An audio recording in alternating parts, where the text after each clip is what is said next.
Modernong digital services at mga dagdag na investment ang iuwi ni Pangulong Ferdinand R. Marcos Jr. mula sa kanyang state visit sa Japan. Si Camille Gonzalez sa detalye.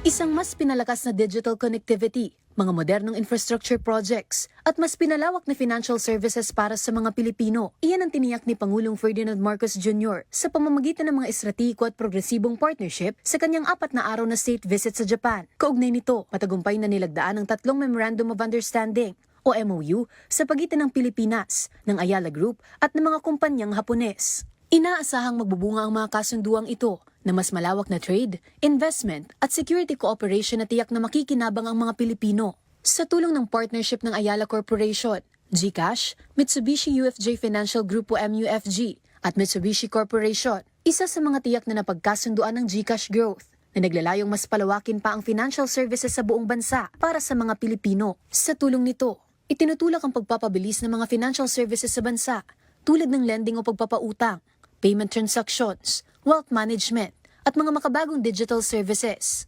Isinusulong din na naturang partnership ang pagkakaroon ng Smart Life sa Pilipinas o yung digital-centered services upang mapag-aralan ang posibilidad ng kolaborasyon sa tulong ng MadTech o marketing technology. Kabilang rito ang modernized systems para sa loyalty reward programs, ticketing platforms, digital commerce, customer engagement tools, at digital marketing technologies. At panghuli, ang paglulunsad ng Intelligent City Initiative sa Pilipinas. Dito ay pag-aaralan kung paano magagamit ang AI-powered systems, urban data platforms, smart mobility, at digital connectivity sa layong makamit ang sustainable urban services sa bawat lungsod, kung saan unang target nito ang lungsod ng Makati. Ayon sa Department of Trade and Industry, ang investment na ito ng Japan sa Pilipinas ay malaking tulong sa pangkalahatang ekonomiya ng bansa, lalo na't makapaghahati dito ng mas maraming trabaho para sa mga Pilipino.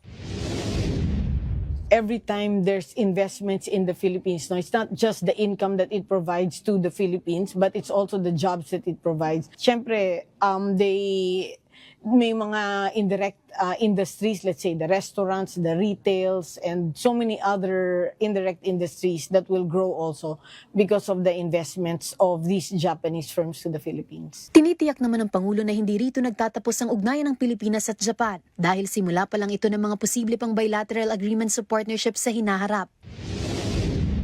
The future is not something that we inherit, it is something that we create.